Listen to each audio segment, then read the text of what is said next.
Supreme Court judgment ప్రధానంగా రెండు మూడు అంశాలను ప్రస్తావించారు. These are not homogeneous, they are heterogeneous. It is not the violation of Article 14. States have the power to go for classification or categorization. ఇందులో ప్రత్యేకంగా empirical data, interstate backwardness అనేది పరిగణలోకి తీసుకోవాలి.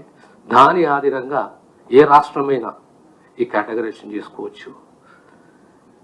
ఈరోజు వారిచ్చిన వన్ కమిషన్ ఇచ్చిన రిపోర్ట్ ఆధారంగానే ఆనాడు 4th February నాడు బీసీ కమిషనే కానీ వన్ కమిషన్ వేసి కేటగరైజేషన్ సంబంధించి అసెంబ్లీలో చర్చ, February 4th ఒక సోషల్ జస్టిస్ డేగా ముఖ్యమంత్రి గారు ప్రకటించడం, February 4 తర్వాత మార్చ్ ఏప్రిల్లో ఇది కంప్లీట్గా సుమారు 8 మాసాలలో ఈ గత 30 సంవత్సరాలతో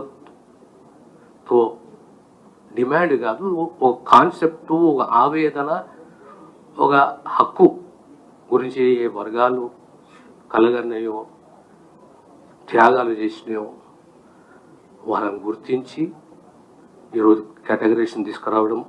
ప్రధానంగా ఈ యాక్ట్ 15 of 2025 ఈ యాక్ట్లో 3 గ్రూపులు. ఒక్కసారి మనం ఈ యాక్ట్ని కొద్దిగా తీక్షణంగా మనము విశ్లేషిస్తే